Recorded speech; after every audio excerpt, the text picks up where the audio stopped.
Hey everyone, on here, and yes, I'm in my vehicle this month filming. I know, a little bit unusual. I'm kind of between locations right now. I'm still looking for that place I'm going to settle into here in Bethel, Maine, and yeah, and it's just a bit chilly outside. It's not super bad yet, but with the wind chill factor, it's super chilly. So to film the connecting codes video is a little bit tough to do outside, trying to hold the papers and set the camera and everything, and dealing with the wind and all of that. So I just thought, you know what, it's just easier. I'm going to drive down to one of our great little spots here where we have some hiking trails and things like that I love to come to regularly, and just film from inside this week. So it's a little bit crazy and hectic that way, but this week I'm talking about a little different approach than maybe what we sometimes get on the more political world event side of things. And that's really about how our spiritual values and our spiritual qualities, and developing those, strengthening those, and how those can really start to halt corruption and danger for us. And I think this is going to be a big thing. And so it will have a little more of a spiritual tinge in this video, maybe than some of the other ones. And it's just because that's where the code energy is at right now. And that really is going to be the interesting piece, especially as we are dealing with world events and things that are happening. So let's jump in and let's take a look at what our insights are for December. What are the things we need to be paying attention to with world events? And one of the first things we need to pay attention to is what partnerships and business deals are going down, because this is a big energy current for December. Partnerships, business deals, friendships, connections, relationships, that sort of thing. So what I imagine when we apply this to world events, we're going to start seeing a lot that's going to be coming up around where there's family. You know, there's family member in there. So like you have Governor Newsom in California, for example, is, what is he, the nephew or whatever of Nancy Pelosi. You know, you have these different connections. You have, you might see some things come up around Eric Swalwell because of his personal relationship with the Chinese girl that he had an affair with. And there will be other things like that I think we're going to see surfacing up in the news. I think that also in this, because we have a dynamic in December that's connected to challenges in family and polarization going on. So I think particularly in the corrupt circles, we could start to see people turning against each other. So you might see, for example, you know, Newsom might turn against Pelosi, or you might see, you know, Hunter Biden turn against his dad, or some other family member is going to come out and come into the limelight and maybe do something that isn't as favorable. I mean, we could see this. It doesn't matter whether we're talking Biden or Trump or anybody. We could be seeing this. Any of the world leaders, people in prominent positions. I think we're going to start to see where some of the real dynamics are, and we're going to see the greediest ones of all, because they're going to probably be the ones that will turn their backs on other people. So, for example, Xi Jinping was just out in California not that long ago, and, well, you know, he was there. He was kind of, they were flying his flags for him as opposed to the U.S. flags, and so you might see something where if there's a deal going on behind the scenes that's connected to Newsom, you might see him throw Pelosi under the bus. They might bring other stuff up to distract people. Say they might redredge the thing up with Paul Pelosi, for example, just to distract people from a deal that might be getting made between Newsom and Xi. So, you know, I don't know if that's going to be the case. I'm just using that as an example. But those are the types of things we could see. We could start to see family turning against each other, particularly if somebody has a change of heart, particularly if they say, you know what, I'm not feeling so good about all of this all of a sudden, or they hit their breaking point, like they hit that those people who have been abused hit their breaking point with their abusers, and they finally say enough is enough, and they tend to start in more, sabotaging ways and things like that. So I think we're going to see where political families are and are not strong, or celebrity families are and are not strong, these prominent people. So again, we want to be careful, because there will be those things like that. The family drama is likely to be used to cover up the partnerships and the business deals that are going on. We want to remain firm in spirit at this time, and being treated with respect. And so that's going to be a big piece. Again, that respect piece, that sense of broken spirit happening. If that happens, those will be the people that will turn against the others. Or if they get to that point and they start to speak, or they're at that point where they've had enough and they start to stand up for themselves, then those who want to continue to have the power, the control, the manipulation over them are likely to play some pretty dirty games there. So we really want to watch for who's partnering up, who's splitting up, so to say, and see how that plays out, because we have not just immediate direct family, like a father-son connection going on, but we also have dynamics that are connected to our, like political parties are a family, for example. People who are aligned with different political ideologies or motives. In some ways, that's a family. So we can see this polarization that starts happening in these so-called family dynamics. Again, it doesn't have to be just blood. It could be even between parties. So you might see those people who maybe have been supporting socialist ideas starting to divide in things, because you'll have those people who really want the betterment of the world, and then they think they're going to get that through socialist ideas, and then you have those people that are more, following the socialist ideas that are actually closer to communist ideas or things like that, or dictatorship ideas or things like that. So that's where we want to pay attention, and that's going to be the huge key theme throughout the month of December. Now, from December 1st through December 21st, we're going to see a lot of stuff coming up around addictions, and seeing the addictions become visible. So this is going to be something that's going to be harder for them to hide. We're going to see more coming out about fentanyl in the news. We're going to see more celebs, like Snoop Dogg just came out and announced that he's going clean, that he's giving up smoke anyways. I don't know if that meant other things too, but I think we're going to see more celebrities coming out and doing this. I think there's going to be some interesting connections that come up around that. Of course, we know that there's some strong fentanyl ties to China, and how that has been getting smuggled in. So I think here again, this political family could be coming into some division and things.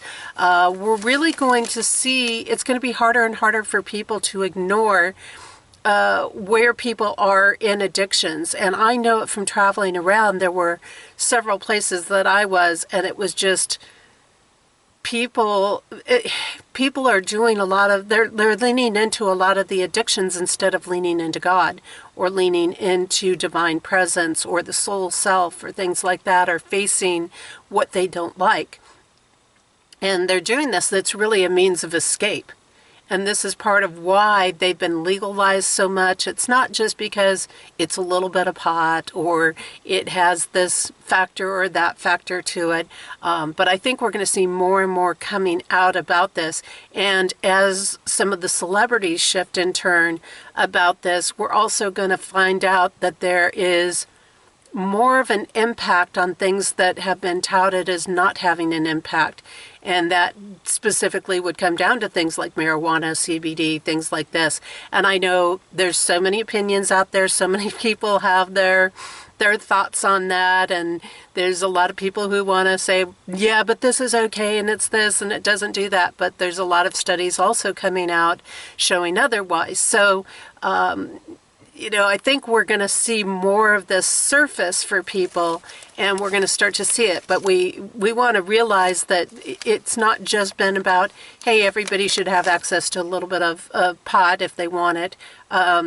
It's going to come down to seeing, again, some more of these deeper partnerships and connections that are behind the dispensaries. Why are they being funded so much by government money? Why are taxpayer money moving in that direction? How have they filtered that and snuck that in to support these places? And why has that suddenly become so acceptable? I know in my area, I've seen so many places come. It's like every time I've gone away to tour for the summer and come back, that there's like 3 or 4 more dispensaries at least. And I'm in a town that only has like 2,500 people. So how many dispensaries do we really need here? It's really, I'm seriously thinking that we're up to like 12 dispensaries or so around here for this little tiny area. So they just keep funding them. They keep getting bigger. And so it's an interesting piece. And between the taxes they want to pull from them, they realize they can get money back, and they've got a lot that they can hold over them if they want to go raid them at any time. So there's so many different connections in these places, and a lot of people I know, they think it's just about being able to have a joint. If you want to have a joint, it's no big deal. But it goes so far beyond that. And that's the thing that we have to pay attention to. It goes so far beyond that. And even in the spiritual processes, it goes so far beyond that. It's not just about things, and it deals with opening the mind. And I could go on about that for a while, but I don't want to get too far down that area. So the key point is that we are going to see more coming out around different addictive substances, addictions in general, and that might not be just drugs. That could be things like our food, like sugar, like sex addictions. It could be all kinds of things that we're going to see coming out in relation to that. And again, I think we're going to have more celebrities coming out saying that they're going to go clean, or are going clean, or have made that choice, and they're in the process of rehabilitating now. So this is going to be very interesting to see really what the narratives are behind that and what is driving that. As we see that, we're going to see people coming through during this time of the 1st through the 21st, where there's less of a desire for what is unfavorable. And that's going to probably drive some of these things that I've already been talking about, because people are starting to be able to step away. The people who are operating in spiritual foundations and even religious foundations, and I don't mean the organizations, but I mean as a basis or a way of life, they're going to have less and less desire for what is unfavorable. And I think that this is going to be an interesting shift that we're going to start to see in things around all of that. And of course, once people stop desiring what is unfavorable for them, then they get clearer in their mind. They get stronger in their heart. They have these things that surface from within them, and they're no longer able to be manipulated as easily as they are when they are craving all of the unfavorable things. So it's kind of like if somebody actually overcomes their addiction and they have no desire or craving for that drug or the alcohol or whatever it is that the addiction is attached to, they can't be controlled by that addiction anymore. So this is going to get very, very interesting. And I think as a result of that, as we often know, those who are working in corruption, who want the control, who want the power over people, what we're going to find is that they're going to get more desperate. So they're going to bring more stuff out, and it's probably going to backfire. Where they lose that control over people, it's probably going to backfire on them in that process. Now, we also have truth and integrity is going to be the key factor that pulls us out of danger. And that's also an interesting piece in there, because a lot of people have been thinking, man, we've been standing in this for a long time. We've been trying to bring this stuff to the surface, but it is that, and we've got to hold that truth and integrity. We've got to keep standing in those values and those principles and upholding that the truth comes out in things. And I don't mean just the truth narratives, because they're almost just as bad as the ones that are put out by the corruption, but the actual truth in things. And if we are standing in spiritual values and spiritual qualities, part of that is to stand in truth and integrity. So if we're standing in truth and integrity, that's going to open more people up to that truth and integrity. And it is our alliance, our devotion, our commitment to that, which can actually keep us from going down these paths that are not serving us, that are unfavorable for us, that keep us from literally getting into danger, because these unfavorable paths are pulling us into a danger that can be very, very hard to get out of. And if we're standing up for truth and integrity, then we will not allow this corruption to manifest more in our world. And this happens, right? If we're upholding truth and integrity, and we're holding people accountable who are not in truth and integrity, particularly our world leaders, our politicians, and people like this, because when they're not in truth and integrity, they're going to get us into danger. They're going to get us into wars. They're going to get us into situations where other countries like China or whoever, Russia, whoever has control over us, they're leading us down dangerous paths. But when we insist on having the truth and integrity and letting that come out, and keeping them accountable for the actions and the choices that they're making, then we can actually remove ourselves from danger. It's just like that parent that says, no, you're not going to teach certain things in the school because that is not in truth and integrity for children in school. Or they stand up and say, you're going to tell me when you're taking my child on a field trip, or and you're going to tell me where they're going, and you're going to tell me when they're going to be back and what hours they're going to be gone and who's going to be there, and what's going to be happening. And when we hold people accountable like that in a proper way, then in a positive way, then we stop potential danger from happening. We stop we remove the danger from our paths most of the time. So that's where that comes in, and that's going to be a huge piece. Responsible action is going to bring peace, and within this aspect, again, this is about holding. We've got to hold people accountable and support those few that are out there standing up saying, I don't care which side of the fence you're on. I don't care if you're Republican, Democrat, or whatever else. You're going to be held accountable if you are not taking action in the best interest of the people of our country.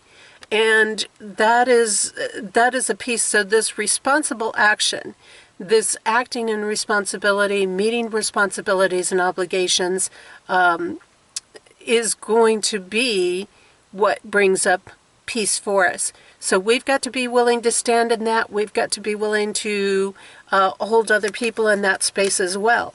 Now, what we're going to see in regards to this responsibility piece, one of the big things that'll come out during this time will be government spending under scrutiny.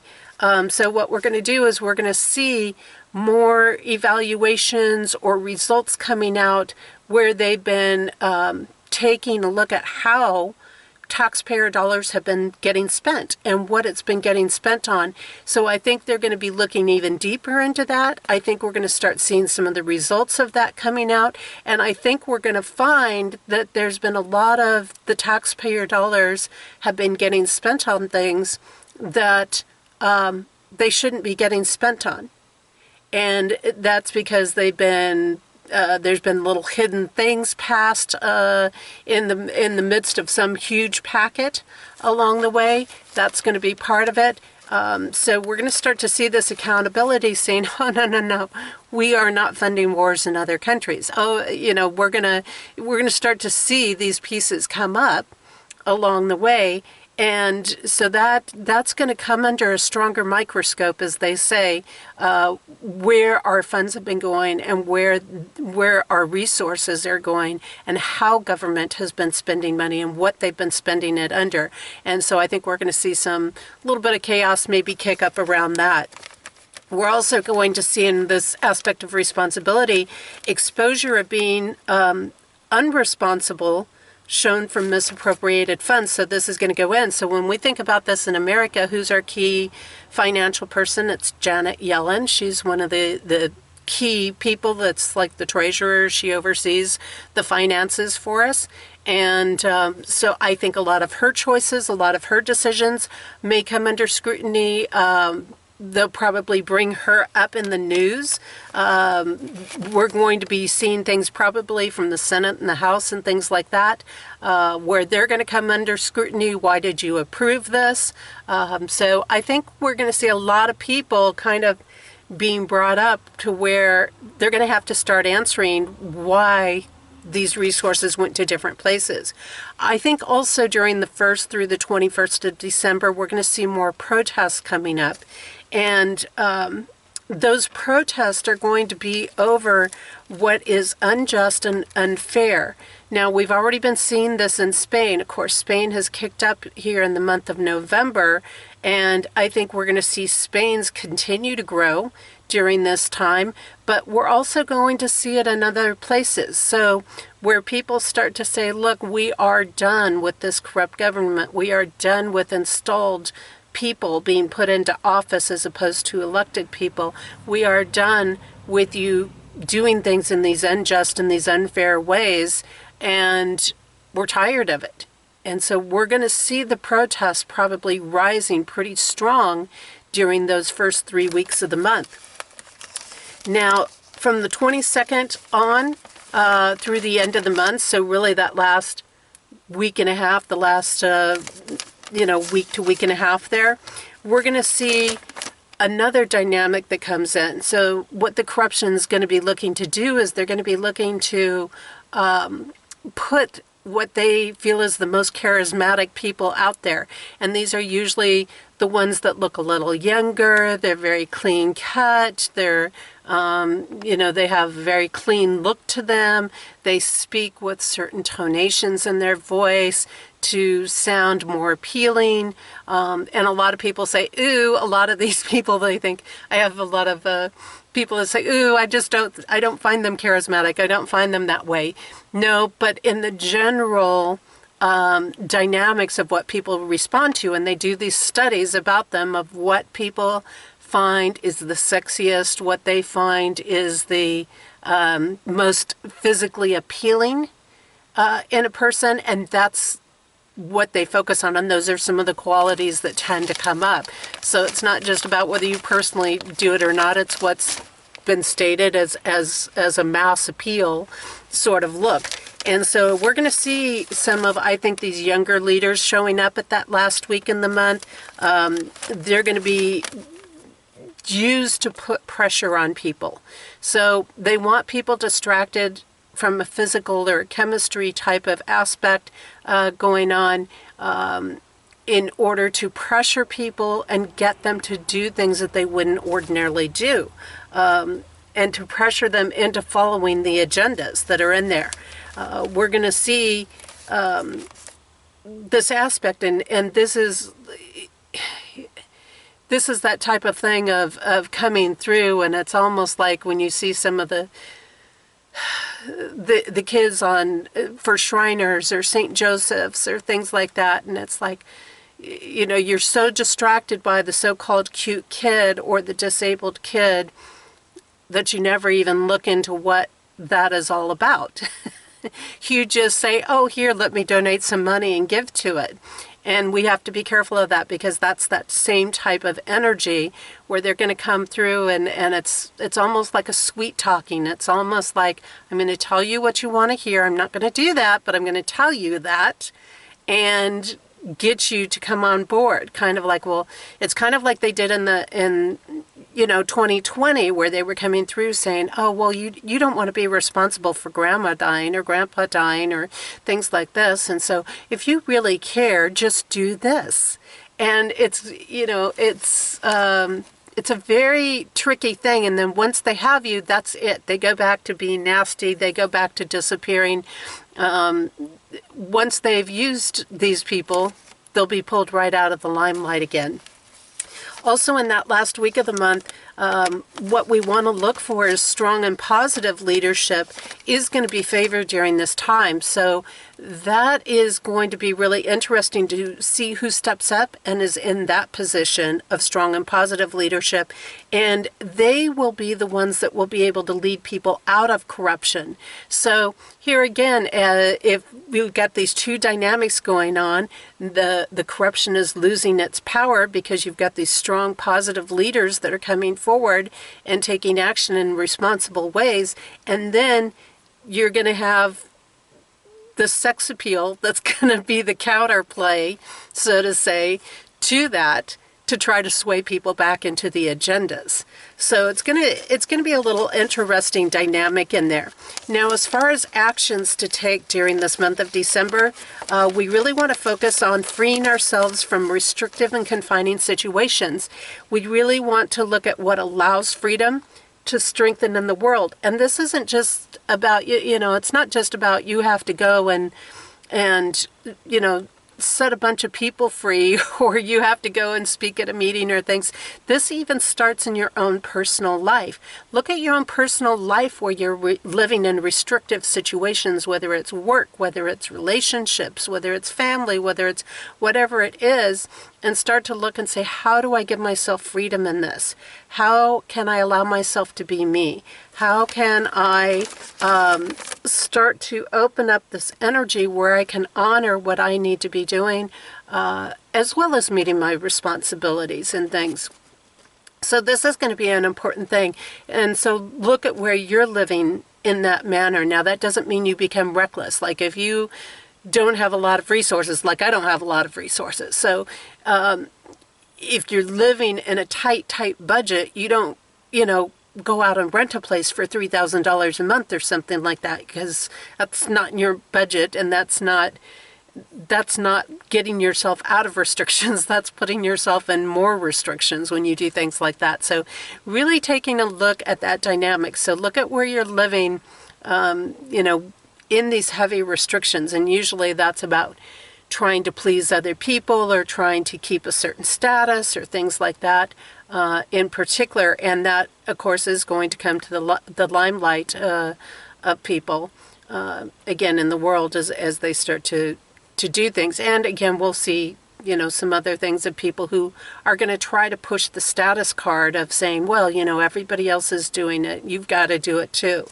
Also, we want to look at how corrupt is using chaos as a distraction. So when I think of this, I'm thinking, okay, here we may see more false flags coming in during this last week and a half of December. It's very interesting because that covers Christmas time, covers a lot of holiday times. So are we going to see some false flags coming up to distract us from other things that are going down? Will they have biblical connections or religious connections going on because of the time of year that it is? We are hot on the Jewish culture right now, the Israeli culture. Christmas has been under fire for a couple of years. So I have to stop and ask, what is going to go down in relation to Christmas, to these standard holidays that we have that are religious or spiritually based practices and beliefs and observed days in there, and what might be connected to them.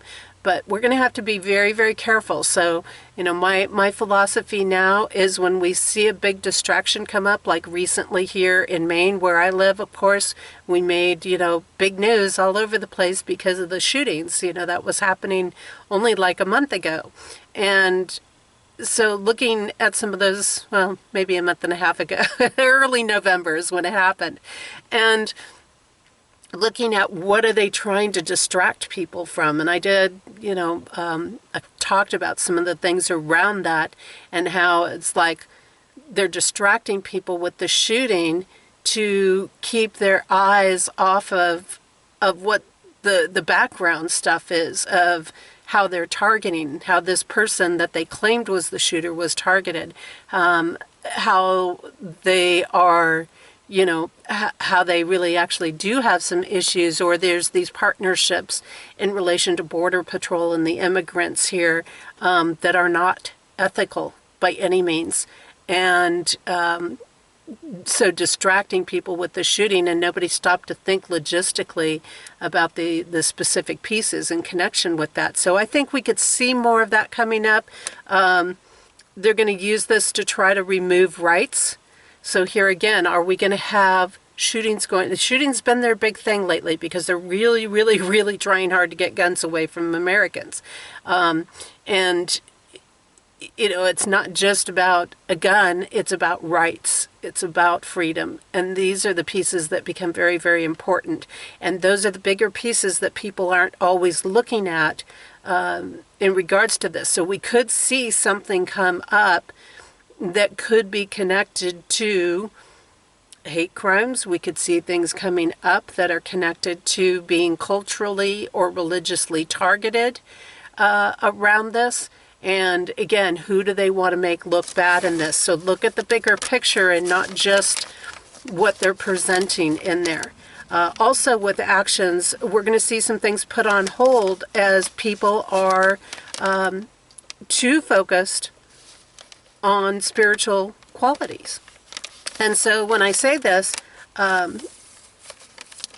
this is an aspect that some of that corruption is going to be put on hold. Some of that danger that they want to put people in is not going to be able to be executed because of the fact that people are focusing on spiritual qualities. They're focusing on divine service. They're focusing on helping people who are truly in need. And of course, that is magnified in December because that's a natural time for people to want to help people who are not in a very strong position. So the more that people are focused on spiritual qualities, the harder it is to push the corruption through. People are not going to go for it. They're not going to support it. So you may see this kind of, 2 steps forward, 1 step back sort of thing, or 1 step forward and 2 steps back sort of thing. They're going to kind of try to test the waters on something. But if we are holding true to being in that divine service, to standing in spiritual qualities, they actually may not follow through with some of their plans strictly because they don't have the persuasion over people. So this is where I said, where the topic of this video is for this month is our ability to stand in spiritual values and qualities and to stay focused on that literally can divert danger from happening at this time. Now, when we get into the thoughts, that's our mental places where we're keeping our mind, what influences might be happening under our mind during the month of December from the 1st through the 12th. We want to stay focused on morals and values and don't let others break our spirit. This is very important. So they're going to be trying again at the beginning of the month to really try to break people's spirit, especially at the holiday time, because people tend to be more in spirit. They tend to be more giving. They tend to be more generous. So if they can break somebody's spirit at that time, like, look, we're going to ruin your holidays, or look, we're going to make something so difficult on you, you can't provide a nice holiday for your families, or things like that, whatever it is. And again, once they have the broken spirit, they know they can step in and get control over people easily. So we want to keep our focus on the morals, on the values. Don't let people break our spirit. If you feel somebody breaking your spirit, then what you need to do is you need to step away. You need to nourish yourself in a healthy way. Find a healthy decadence of some sort. You need to go be around people who can lift your spirit up in some ways. Come join our study sessions for the Code Journey. We have some great uplifting conversations in there. We get into intense stuff too, but there's a lot of love that rolls around in that room. So feel free to jump into that. Success is going to happen under this energy. It's going to happen where we complete things and through the soul self. So again, if we start to feel our spirit broken, then we need to take the time to connect with God, divine present, the soul self, whatever your foundation is in there. And we need to reestablish that connection, and then that will allow the success to come forward and come out from there.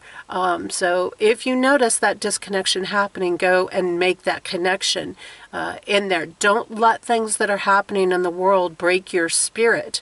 Matter of fact, that is the hope. And the more it breaks our spirit, the more that they can get away with. And that's why we have to take that time to find the groups, to find the people, to find the situations that can relift our spirits back up again when we hit those points. Also, during those that 1st through the 12th, we want to learn how things work and use that to create successes. So stay out of the competition. This is not the time to be competing with corruption. What we want to do is stay focused on creating successes with integrity, with truth, with quality, through quality of work. And this is one of the things I've been talking to many people about, particularly in the spiritual industry. It's like, look, get back to focusing on your work. When I walk into a business, as much as, yes, I want to support businesses that are supporting good values and supporting our country and things like that, and I do a lot of my business as much as I possibly can through local individuals, privately owned resources. But when I walk into a business, I want them focused on what they're doing. If they're a restaurant, I want them focused on really good quality food. I don't want it to be all about politics. I don't want it to be all about all of this other stuff. If I go to a class, I don't want somebody shoving their belief system down my throat. I want to go in and enjoy that class or enjoy what they offer. I want them to focus on what they're doing first and foremost and do well with that. And I think that that is one of these things where we want to keep our mindset, how do we move forward with the successes and things, and stay out of this competition behavior. Stay out of, we're going to do better than them because we're supporting this or that. No. Stay focused on moving forward in there. We want to learn how, learn how things work. The more we understand how things work, that's going to help us to get to the truth. The more we're learning how they work, the more that we can implement what needs to be done in order to create the successes that will be beneficial to humanity, to our countries, and things like that. Upheaval will be used during this time by narcissists for attention. So consider that when you start to see the chaos situations, when you start to see places where there's a lot of upheaval going on, look at who's behind that upheaval. It's not just an upheaval. And again, this can, tie into some of these other pieces of things. These people are looking for attention. And so some of these people probably aren't even legitimately in a movement or pro what they're saying. They're just looking for attention. So we're going to see a lot of narcissism behind the upheaval or at the roots of the upheaval in there. Now, from the 13th through the 22nd, we really want to tune into knowing our worth and our value. And this is very important as individuals and as a country and as humanity. We don't want to give in. And during this time, the more that we know our worth and our value, the less we can be manipulated. If we understand how important we are as an individual, and I don't mean from that superficial human egotistical aspect. I mean, really knowing our skills and what we have to offer in the world and who we are and our divinity, so to say. If we understand our value and worth as America, as a country, as a world, if we understand our value and worth as humanity, and this isn't tied to a particular race or a particular belief system, as true humanity, real humans. I don't mean all the hybrids and all of that out there. I mean the real humans. If we understand our value and worth, then we cannot be manipulated. And corruption, when it's working, one of the things it does is to knock down our value and our worth. because when we do not know our value and our worth, we enter into confusion. It's easier to create chaos in our minds, and then that makes it easier for them to take control over us, to manipulate things, to lead us in a direction that is not favorable in there. So that's a huge piece with that. We want to push to change, or there's going to be a push to change the mindset or the thinking with particularly momentary pleasures. So again, trying to appeal to our addictions. I mentioned that earlier.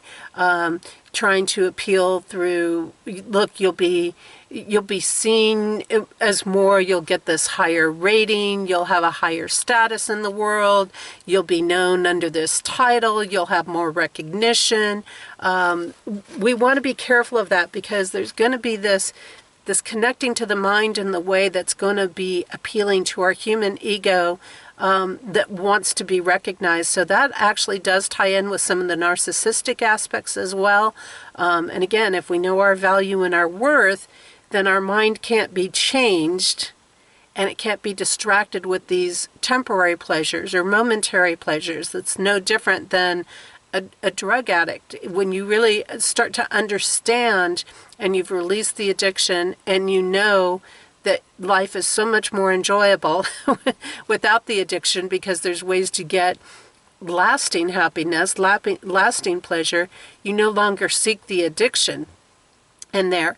But if we haven't released the addiction, then there's always that piece where somebody can dangle the carrot in front of our face and say, look, I got a carrot for you, little bunny, and that's what they're going to be relying on. So they're going to be trying to appeal to people's addictive nature, the side of them that has no real resistance or ability to say no to things, and that's seeking that momentary pleasure. So we've got to be really on guard with that, and to not go after something because of everybody else is doing it, or because, oh, if I do this, I'll get free donuts for a year, or whatever it is, whatever the dangling carrot is that's being put in front of us.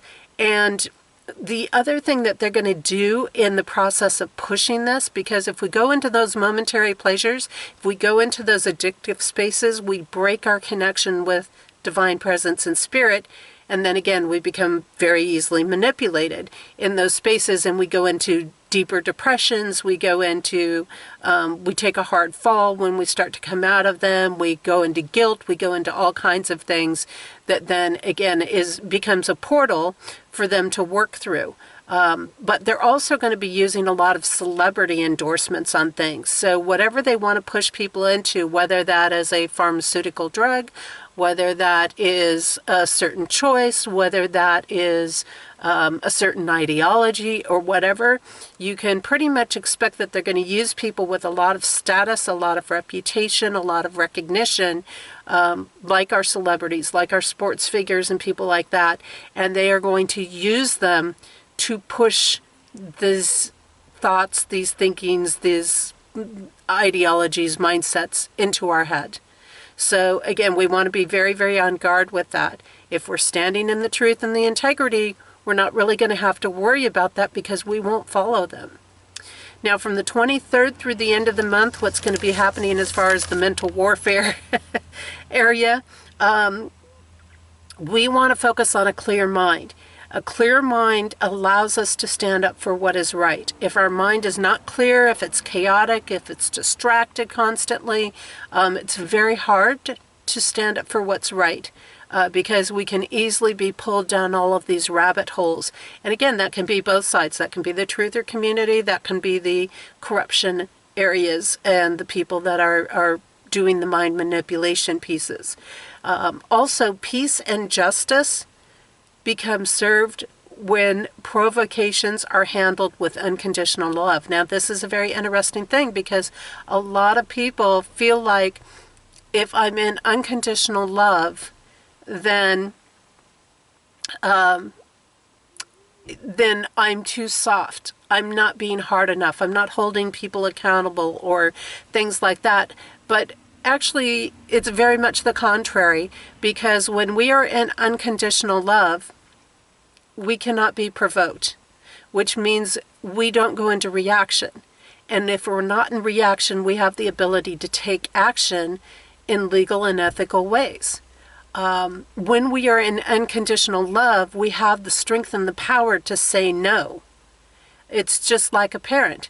If you truly love your child unconditionally, then you're going to say no when they want to do something that's dangerous. You're going to say no when they try to do something that you know is going to hurt them or hurt other people. And, sometimes that is what love is about, is saying no. It's not about saying yes to everything in there. So that unconditional love becomes very, very powerful, particularly where we're provoked, and particularly to realize that if we are standing in that unconditional love, which is really a powerfully strong place to stand in. I can love somebody, but I don't have to agree with them, and I don't have to let them get away with things, and I don't have to allow them to push me over in different things, or to have rule or be abusive to me, or all of those things.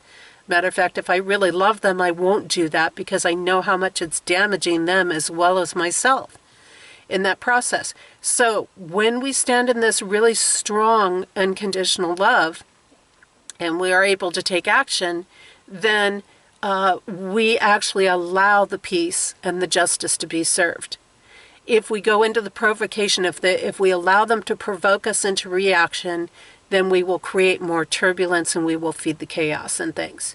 The corrupt create division during this time.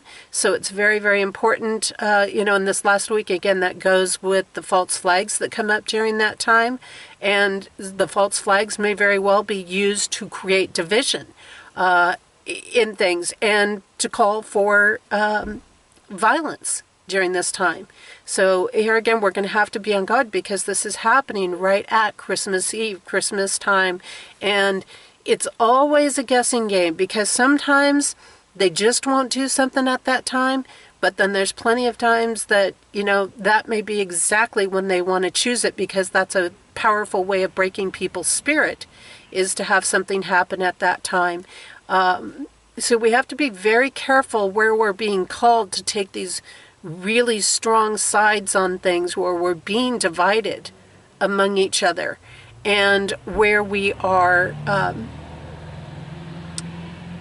where people are being called to violence. We really want to pay attention to that because violence being called in the name of peace is not going to bring peace.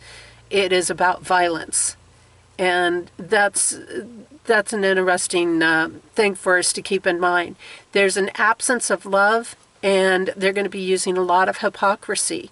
We want to be very careful because, again, these corrupt players, when they're standing up, these people who have been installed, not really necessarily truly elected by the people of their country, and we're seeing that in Spain, we're seeing that in a lot of places around the world, and they will use the term we, but their we does not really mean we the people. They phrase it in a way that makes people think that it's we the people, like that leader and the people, but it's not. It actually means we the rulers, the elite, the dictators, not we the people. So we're going to have to be very careful with this because, again, they're going to use a lot of hypocrisy. They're going to make you think that it's about you and that they're helping you, and they're not. They're going to want you to cut things down, but they're not going to cut their lifestyle down. So we've got to be very careful of that hypocrisy and to make sure that we're not supporting that. We also want to make sure we're not falling into these division traps, because the division traps weaken us as humanity. They weaken us as people of a country or land. And we are definitely going to have different opinions. We're not going to stop people from having different opinions. There's no doubt about that. But we don't have to be in division over those differences. And that is the key piece to keep in mind. Also, we want to make sure that we are engaging true wisdom and that we see where and how history is repeating ourselves. So one of the big hot topics that's on the forefront right now is Israel and the Jews. And this is repetition of the past. We want to take a look and say, well, where have these things happened before? How did our biggest world wars start before? Why did they start? What is behind some of these things? Oh, it's all about the elite wanting more money, basically, and control and power. And this is, the result of it, or people not complying, or people starting to catch on to what they're doing, so they create a war and distract everybody, or things like this. We want to take a look. The Jews have been under siege before. Why are they under siege again? What is happening in these different places? These places, so much of what's happening in the world, again, if we go back, and we know by the codes, oftentimes you're going back about 100 years' time, approximately, give or take a little bit. And that's oftentimes politically or in world events, that's where we see the connections. But we've also seen it in other ways in other places. So it is important to do this, because if we understand how it connects to the history that we've been through already, then we understand how to dissolve it and to move forward. We need to know, as humanity, as countries, as individuals, the power of choice. We may not always like the choices that we have. We may not always like some of the things that go along with having choice in some ways. But there is very few things that are more powerful than choice. And when you take choice away, and you start telling people, you're going to get this amount of food, you're going to have this, and you're going to have that, and it's all dished out under the name of being equal to everybody, which it really isn't equal, because, again, the elite, they're never abiding by that. The people dishing it out are not abiding by that. Once you remove choice, you no longer have freedom. When you remove choice and freedom, you have nothing but structures like communism, dictatorships, authoritarian aspects going on. You don't get to choose anymore. You don't get to choose what you eat, when you eat, how much you eat, any of that. You don't get to choose where you live. You're told everything, and that will never benefit us, and that is very destructive to humanity. So we need to understand the power of choice, and we need to use that. That is a beautiful and a powerful tool for us. We need to discern with the advice that we're being given. Take a look. What are people advising you to do? Now, we saw this back in 2020, where a lot of people never used any discernment in the advice that was being dished out. They never did their research. They never truly took a look at things. They just took the advice because they thought it was coming from a credible source. This organization, that board, that group of people. Just because something is well noted, and when I say well noted, just because it's been on, 20 major news channels or backed by major companies, does not mean that it is true, and it does not necessarily mean that it is valuable or good advice to take. So there really needs to be some discernment, and that's something you need to stay on top of. When you're looking at things, when you're thinking about things that are happening in the world, when people are trying to give you advice of what you need to be doing, and they'll say it in ways like, you need to do this, you need to do that. And it's actually manipulating you into the action that they want, as opposed to, and that's in some ways gaslighting, it's manipulating you into what they want versus what's best for you, or versus what is true. So we need to stop and take the time for that, not get wrapped up in the distractions and the chaos and all of that, and the drama and the fear or whatever else. We need to take that time. We need to honor that time for the discernment. Strong advancements are going to be coming where we see our spiritual warriors in action. And I say proverbial spiritual warriors in many ways. Some are literal spiritual warriors, but those that are fighting for God, those that are fighting for divine presence. And it's not really a fight. It's about standing up. It's about preserving it. It's about keeping it alive in our world. And there will be strong advancements for the so-called good guys. Now, of course, we also understand that where those advancements, and this is why we're going to see the false flags come up, this is why we're going to see these other components come up, is because there is progression being made for divine presence in the world. And when that happens, there's a natural reaction that comes from the corruption as it starts to lose power and it gets more desperate in trying to hold on to any power, or because it becomes angry because something has been taken away from it, or it's lost some of its influence or things like that, and it does tend to retaliate. And when it retaliates, it attacks. This is when we see assassination energy come up. And again, this can go into verbal warfare. This can go into internet warfare. This can go into trying to divide people. This can go into literal assassinations going on. So fortunately, we don't have a lot of death energy on this month or anything really strong backing that. So I think that because it is coming up in the mind area, in the thought area, I think it's going to be more mental warfare than anything. It's going to be more slandering. It's going to be more of trying to tear down people's credibility and things like that in there.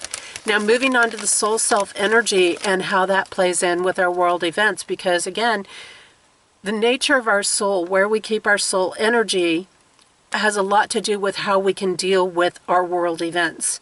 So from December 1st through December 4th, just those first couple of days in there, we're going to have, again, a lot of past things resurfacing during this time. Old wounds are going to be opened up. This is where we could see old narratives brought forward. It would just be like, this is a thing where they may try to bring back masks or something like that and tell people they have to do that. So that's going to reopen these wounds from where we were in division with people over that before. What we want to do is we want to focus on clearing the so-called wounded self. I mean, yes, our soul self is perfect on one hand and all of that, but we do carry these wounds, these scars along the way from what we've been through. Sometimes we really haven't fully cleared them out or cleanse them or, transform them or whatever you want to say in there. And so we want to focus on clearing that wounded self and to look at where we're still carrying pain around from where these things happened before.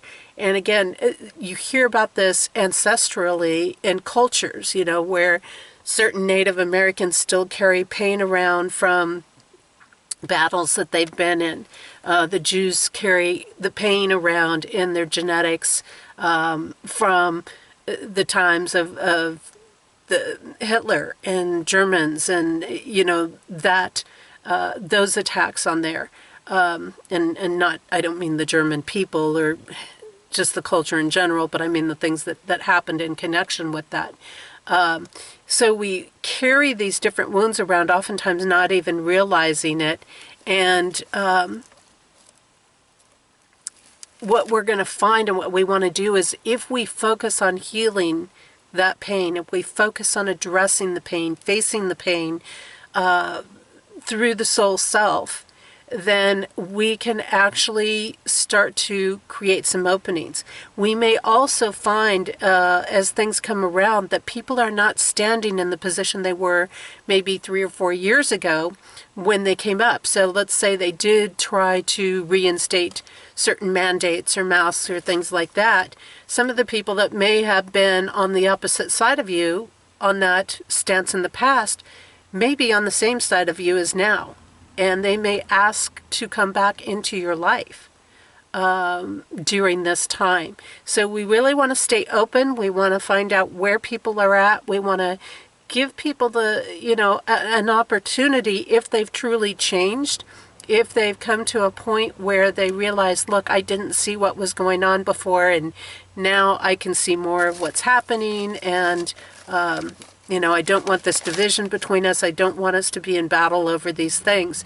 So again, use this time as an opportunity, these first few days, to close the wounds. That is also part of divine service in an aspect. To close up some of these so-called wounds, to let them heal, and decide where can you give somebody a second chance and where can't you. From the 3rd through the 28th, it's very important that we don't allow others to pull us out of our soul self. Remember some of the other narratives I've talked about. That's what they want to do. They want to break our spirit. They want to pull us away from soul self and drag us into this materialism and get us chasing material things where we're controllable. And this is going to be attempts to restrict our rights. If they can pull us out of our soul self, it's going to be easy for them to restrict our rights and our freedoms, and to just bring in more abuse and more cruelty, which again is going to be used to break people down, to get them to turn over their power. So you've got this aspect of using this abuse, this cruelty, restricting them, getting them to turn over their rights, and then once they have them, power over them, then they become more abusive. This is the same pattern that we see in abusive situations, where the abuser breaks the spirit so that they can get more power and control over somebody. Once they have more power and control, they become even more abusive to them. So it's the same type of pattern that we'll see playing out, like with the world leaders that are corrupt, that want power and control. They're going to try to break people down so they can remove their rights, and then they will become more abusive and more restrictive on them. So it's very, very important that we stand in our soul self, that we don't turn over those rights. It's very important that we use the unconditional love to say, no, the abuse stops. We're not going down that path. We're not going to do it. Because it's just going to get crueler and crueler, and it's going to get worse. They're going to continue to use different groups of people, whatever that is that serves their needs at a moment, and then they're going to discard that group of people, whether it's an age grouping or whether it is an environmental group or whether it's a religious group or whatever it is. They're always bouncing from one group to another in there. And it's all about, again, trying to get people to turn their powers over. And then once they're done with these groups and these people, they just chuck them aside and become more abusive to them. So we need to really, again, know our worth, that we don't need to compete when we know our worth. We don't. If we know our worth and value, there is no competition. We just have to stand in that. And it's like, if you know America is a powerful country, you don't need to compete with other countries. You just have to stand in that worth and that value, and knowing that it's a self-sufficient country. We don't have to purchase from other people or other countries or any of that. And if we know that worth and power, then we don't have to be in these battles. We don't have to do all this one-upping stuff that goes on.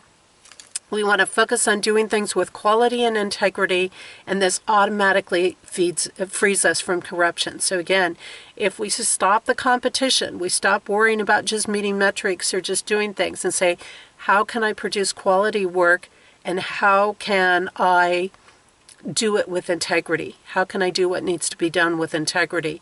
And once we do that, the corruption has no power over us, because people aren't interested in the corruption. They want what's done in integrity. It's like I could charge maybe a lot more for my services than what I do, my coaching and things like that, but I don't, because I choose to hold it in integrity. I know my worth and my value. I know it's worth more than what I charge, but that's not the point. The point is that I continue to stand in integrity with people, and that I continue to honor and to provide as good a quality work as I can provide. Those are the key factors. And when I do that, there's no influence over me. People don't have power over me. And so that's an important thing. Now, as we look at those last couple of days of December, the 29th, there's actually a lot that kind of starts to surface during that time. We want to end what is in heavy materialism, so this is going to be a powerful time for us to say no to these partnerships, these connections, these people that are trying to just, they're greedy, they're living in this, again, consumed by power and control and money and all of that, and to just stay focused on our freedom. It's going to be a heavy time to just say, nope, we're choosing spirit over the material stuff. And that doesn't make you or put you in deprivation. It just means that you're honoring God, divine presence, soul self over material things.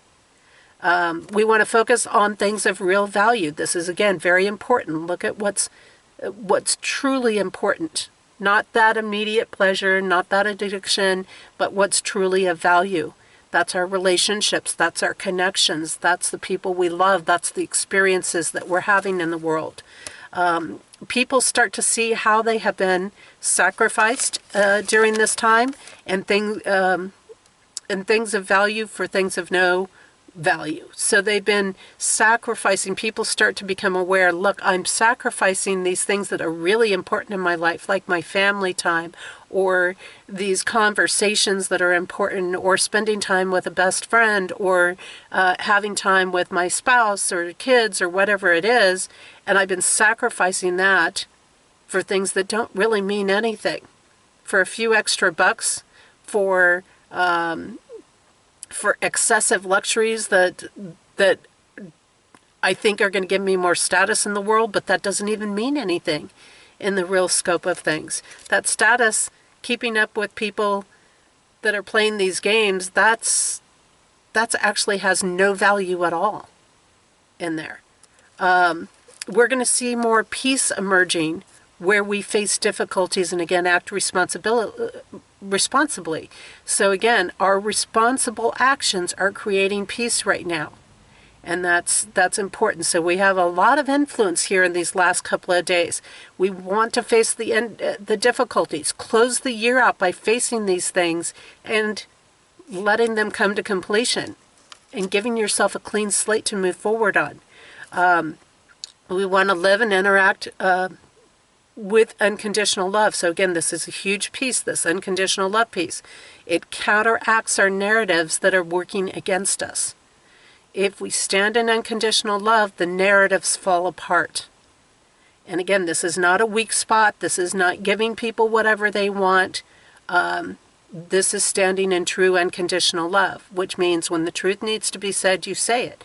When, you don't have to sugarcoat everything and stuff. It's not, again, it's not about giving in. It's not about being weak. Matter of fact, you have to be pretty darn strong to stand in unconditional love. We are working to create and embrace true partnerships at this time, friendships, work with each other and not against each other. So again, not allowing ourselves to be divided. Whether we agree with somebody or not, we don't need to be divided and be in these constant arguments with each other.